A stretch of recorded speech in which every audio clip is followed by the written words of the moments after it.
السلام علیکم جی، آج 9 اپریل ہے اور 9 اپریل جو ہے اس دن 10 کی درمیانی رات کو پاکستان کے اندر پارلیمانی تاریخ کے میں پہلی مرتبہ کسی وزیر اعظم کو باقاعدہ آئینی طور پہ عدم اعتماد کر کے اور تحریک عدم اعتماد کی پیش کی گئی، منظور ہوئی اور ان کو گھر جانا پڑا۔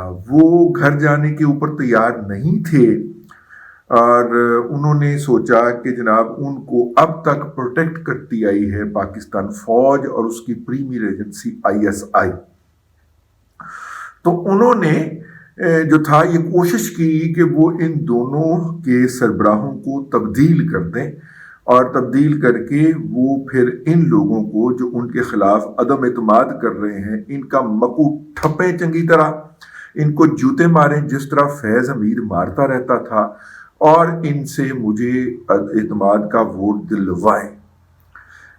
یہ ان کا منصوبہ تھا جو ناکام ہوا۔ میں نے پہلے صرف اس کا انڈیکس بتایا ہے آپ کو، فہرست مضامین بتائی ہے تھوڑی سی جو آج کے ہمارے ولاگ کا موضوع ہے۔ پاکستان کی تاریخ میں پہلی مرتبہ ہوا جی، اور جو ہے وہ عمران خان صاحب نہیں جانا چاہ رہے تھے۔ ان کے جو پوڈل تھے وہ جو اسد کیسر صاحب ہیں جو کہ قومی اسمبلی کے اسپیکر تھے، انہوں نے وہ ڈر گئے اور اسد کیسر کا یہ گناہ آج تک عمران احمد خان نیازی نے معاف نہیں کیا۔ اور نتیجے کے طور کے اوپر ہوا کہ جناب وہ جو تھے انہوں نے ریزائن کر دیا اسد کیسر صاحب نے۔ پھر ڈپٹی اسپیکر سوری جو ہے 52,000 جعلی ووٹ لے کے جتایا گیا، RTS کے خالقین کی طرف سے جتوایا گیا۔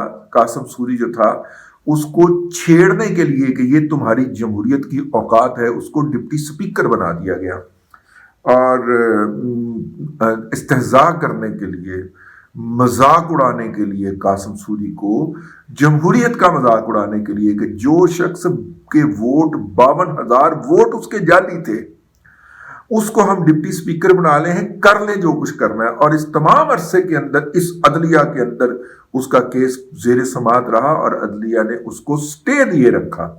لیکن واپس آتے ہیں، ہوا یہ کہ جناب وہ پٹیشن پینڈنگ تھی۔ 28 تاریخ کو انہوں نے کہا کہ جناب اسمبلیاں توڑ دیں اور سب کو کر دیا فارغ جب کر دیا تو اب ہوا کیا؟ فارغ کر دیا، اس کے بعد پھر دوبارہ سپریم کورٹ میں بات گئی۔ انہوں نے کہا جی ہاں قانون کی خلاف ورزی تو ہوئی ہے۔ قاسم سوری صاحب جو ہیں وہ کسی ریزولوشن کو ایسے ڈسمس نہیں کر سکتے، انہیں اس کے اوپر جو ہے وہ کرنا چاہیے، مطلب کہ رائے شماری کروانی چاہیے۔ اب ظاہر ہے کہ یہ کھلا آئین کا فیصلہ تھا اور انہی ججز نے دیا تھا جن کے آج کل صدقے واری جاتے ہیں اور جن کے اس وقت منہ کے اوپر جوتیاں مارتے تھے۔ ان ججز نے یہ فیصلہ دے دیا اور جب انہوں نے یہ فیصلہ دے دیا تو اب اس کے اوپر عمل درآمد کا وقت آنا تھا۔ عمل درآمد کا وقت آیا تو جناب عمران احمد خان نیازی نے، ذمہ داری سے بات کر رہا ہوں اور متعلقہ لوگوں سے پوچھ کے بات کر رہا ہوں اس لیے غور سے سنیے نا، عمران احمد خان نیازی صاحب نے سوچا کہ اس معاملے کو ڈیلے کرتے چلتے ہیں اور ڈیلے کرتے کرتے ہم وہاں تک لے جائیں گے کہ یہ جو اپوزیشن ہے اس کے نروز ٹوٹ جائیں اور قانون کی وائلیشن ہو جائے۔ دیکھو عدالت نے ساتھ میں تاریخ بھی دے دی، شیڈول بھی دے دیا، اچھا جو انہیں میرے خیال میں میری رائے کے اندر نہیں دینا چاہیے تھا۔ تو جب عدالت نے شیڈول دے دیا کہ جناب 9 تاریخ کو اس کے اوپر رائے شماری ہوگی، وہ تحریک اپنی جگہ پہ ایگزسٹ کرتی ہے اور قاسم سوری کی آبزرویشن غلط تھی، جو کہ لیگلی غلط تھی۔ کوئی بھی اس کو سین آدمی جس کے عقل کے اندر تھوڑی سی بھی پارلیمانی حرمت کا کوئی شائبہ بھی موجود ہے تو وہ اس کو مناسب نہیں کہہ سکتا، تو وہ کر دیا گیا۔ اس کے بعد جناب اب عمران خان یا اس کے کرونیز جو تھے یا جو ان کے ساتھی تھے وہ مسلسل تقریریں کری جا رہے ہیں، معاملے کو ڈیلے کری جا رہے ہیں، اسپیکر ان کے لوگوں کو موقع دے ہی جا رہا ہے، تقریریں ہوئی جا رہی ہیں، وہ رائے شماری نہیں ہو پا رہی۔ تو فائنلی جو تھا وہ عمران احمد خان نیازی صاحب نے اپنے کرونی اور سابق لیفٹیننٹ جنرل فیض حمید صاحب کو طلب فرمایا۔ اب یہ بات جو ہے، یہ خبر جو ہے یہ BBC کے فاروقی صاحب نے دی تھی، بیورو چیف ہیں پاکستان کے اندر۔ میرا خیال ہے ہم پرانے یار دوست ہیں تو ان کے ساتھ رابطے ہوئے دیر ہی ہو گئی ہے، لیکن محبتیں تو اپنی جگہ پہ ہیں۔ تو انہوں نے خبر دے دی تھی، اس کی تردید کر دی تھی ISPR نے، لیکن وہ سٹوری اپنی جگہ پہ موجود ہے. اس سٹوری کے اندر یہ بتایا گیا ہوا ہے. انہوں نے سٹوری ہٹائی نہیں اپنی ویب سائٹ سے، انہوں نے کلیریفیکیشن بھی ساتھ میں چھاپ دی. تو وہ جناب جو تھا انہوں نے طلب فرمایا کس کو؟ فیض حمید صاحب کو. اور یہ فیض حمید صاحب کو اسی طرح بیجز لگانا چاہ رہے تھے جس طرح نواز شریف نے جنرل ضیاء الدین بٹ صاحب کو بیجز لگائے تھے. اس سے پہلے کیا چل رہا تھا؟ اس سے پہلے یہ چل رہا تھا کہ ابھی 1 سال کے لیے اگر جنرل باجوہ صاحب کو توسیع دے دی جائے تو مطلب جنرل باجوہ صاحب جو تھے وہ موجود رہیں، اور جنرل باجوہ صاحب جیسے ہی پیچھے ہٹیں وہ اپنی جگہ کے اوپر فیض حمید کو کر جائیں. لیکن جب فیض حمید کو اپنی منزل قریب نظر آنا شروع ہوئی تو وہ اپنا جو تھا وہ کھو بیٹھے، جس کو کہتے ہیں. اچھا، یہاں پہ اظہر عباس صاحب بھی ایک صاحب تھے، چیف آف جنرل اسٹاف، وہ بھی اپنے آپ کو کینڈیڈیٹ سمجھتے تھے، ٹھیک ہے، چیف آف آرمی اسٹاف کا. اور وہ چونکہ بہت ساری آفس جاب کے اندر اور بڑے آرمی چیفز کے ساتھ وہ ایسوسیٹ رہے ہوئے ہیں، تو ان کا خیال تھا کہ یہ معاملاتی سازشوں کے ذریعے تو چیف بنا جا سکتا ہے. اور ان کے سامنے پھر باجوہ کی مثال بھی موجود تھی کہ باہر والے محاذوں پہ، بارڈر کے محاذوں پہ جو اصل کام ہے وہاں پہ کمپرومائزز کیے جائیں، شکستیں کھائی جائیں، سوشل میڈیا کے ذریعے اسے کامیابیوں کا ڈھنڈورا پٹوایا جائے ان کے اوپر، جو کہ آپ بیسیکلی شکست کھائے ہوں اس کو کامیابی کا ڈھنڈورا قرار دلوایا جائے، اور محلاتی سازشوں کے ذریعے آرمی چیف بن جایا جائے. یہ باجوہ صاحب کی مثال بھی ان کے سامنے تھی، اپنا کیا نام ہے رحیل شریف کی مثال بھی ان کے سامنے تھی، اور کیانی کی مثال بھی ان کے سامنے تھی. تو انہوں نے بھی اسی محلاتی سازشوں کے اندر، تو یوں 3 کینڈیڈیٹ ہو گئے.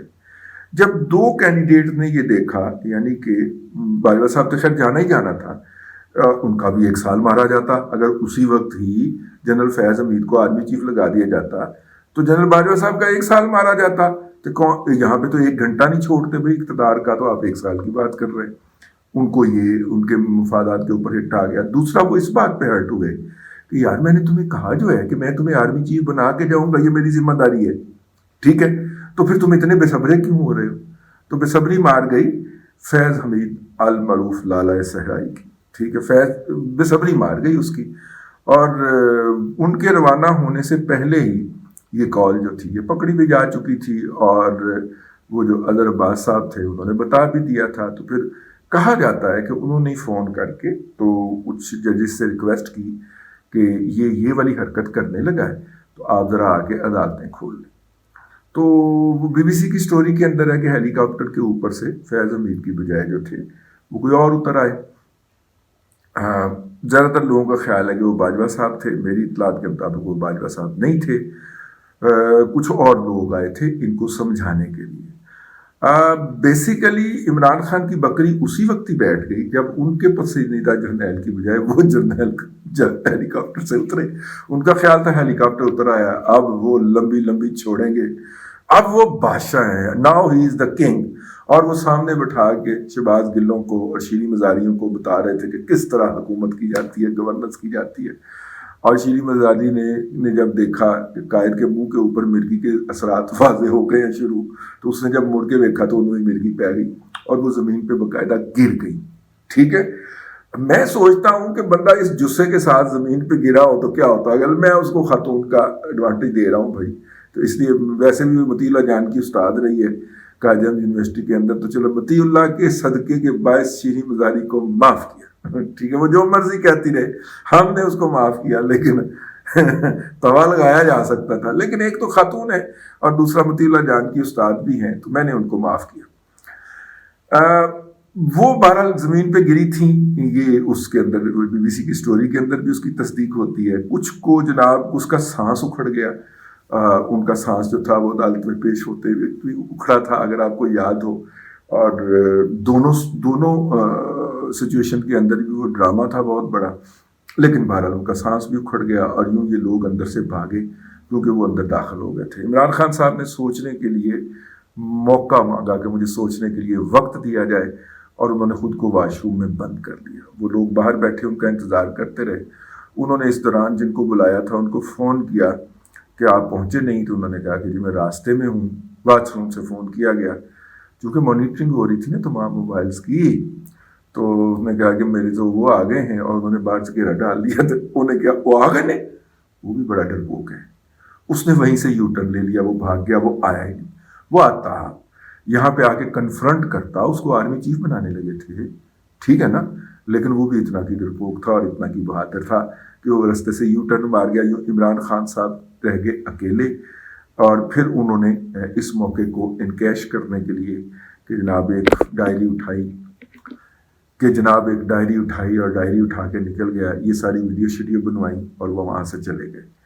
بنیادی طور پہ اس دن جو سپریم کورٹ کھلا تھا, اظہر عباس صاحب نے پیوٹل رول پلے کیا تھا. تھے میرے مالداری ہیں, رائمنڈ روڈ تھے رہتے ہیں, ان کا آبائی گاؤں یہیں پہ ہے. ان کے ابا جی یہاں پہ پی ایم ایل این کی طرف سے الیکشن بھی لڑتے رہتے ہیں, کونسلر بھی ہوئے کسی زمانے کے اندر.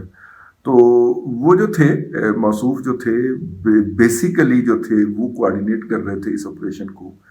اس دن جو عدالتیں کھلی تھیں اور ہائی کورٹ کے اندر کہا گیا کہ جناب ایک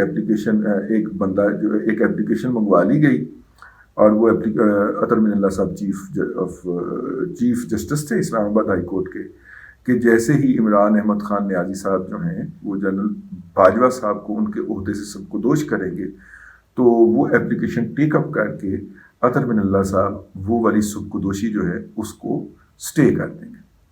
اچھا, آپ کہیں گے سپریم کورٹ میں کیوں نہیں کروائے؟ تو لیگلی کانسٹیٹیوشنلی سپریم کورٹ میں اس کے خلاف درخواست جا نہیں سکتی. سپریم کورٹ ایک اپیلٹ فورم ہے. ویسے دیکھا جائے تو ہائی کورٹ بھی ایک اپیلٹ فورم ہی ہے لوور جوڈیشری کے خلاف اپیل کے حوالے سے, لیکن سپریم کورٹ ایک اپیلٹ فورم تھا, وہاں پہ نہیں جا سکتی تھی.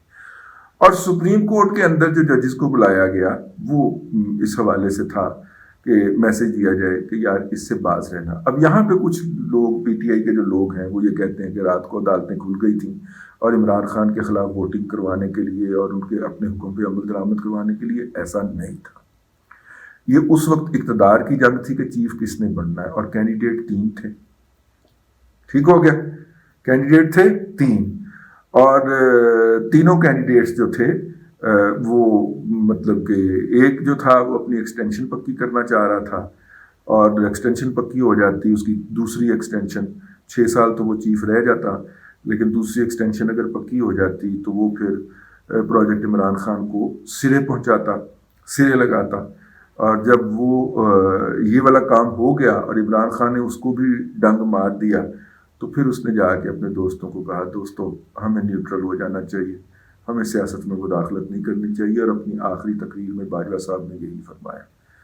اور جو اس سے پہلے انہوں نے تقاریر فرمانا شروع کر دی, کیونکہ جس کے اوپر انہوں نے اپنی ساری عمر کا جوا کھیلا تھا اور جس کے لیے ان کی اتنی محبتیں تھیں, اور وہ کہتے ہیں کہ ہم سارے عمرانو تھے, تو جو تھے ان سارے عمرانوؤں کا جو رومانس تھا وہ ختم ہو گیا کہ یار یہ شخص جو ہے اس نے کوئی آنکھ کی شرم ہوتی ہے, کوئی حیا ہوتی ہے, اس کا ذرا بھی پاس نہیں کیا.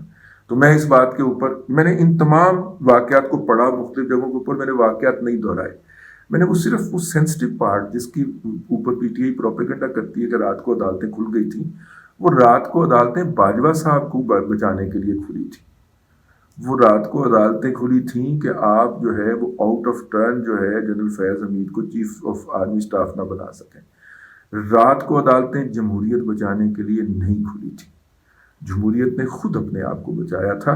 تو اس لیے یہ بات میں نے کہا کہ میں آج کے دن جب کہ عمران حکومت کو گئے ہوئے 1 سال پورا ہو جائے گا رات کو 12 بجے, تو اس سے پہلے میں آپ کو یہ بتاؤں کہ اس پروپیگنڈے سے باہر نکل آئیے. جمہوریت نے خود کو بچانا ہوتا ہے اور خود کو بچایا. ٹھیک ہے, کسی کی نوکری کا مسئلہ تھا, وہ نوکری کو بچانے کے لیے وہ عدالتیں کھولی گئی تھیں. اور وہ جو سازش جو تھی جناب عمران احمد خان نیازی صاحب کی, جو ان کے لوگ کہتے تھے کہ 1934 تک جو ہے 2034 تک عمران خان کا اقتدار ہے اور وہ پھر صدارتی نظام آ رہا ہے, یہ سارا کچھ جو تھا یہ پروجیکٹ عمران خان کا حصہ تھا. اب چوری کا مال اس وقت برآمد ہو جاتا جب چوروں کی آپس میں لڑائی ہو جاتی. تو آج کا دن وہ تھا جب چوروں کی آپس میں لڑائی ہوئی تھی. اب تک کے لیے اتنا ہی, اگلے ولاگ کے اندر پھر حاضری ہوتی ہے. اللہ تبارک و تعالیٰ آپ کو آسانیاں عطا کرے اور آسانیاں خلق خدا میں تقسیم کرنے کی توفیق عطا کرے.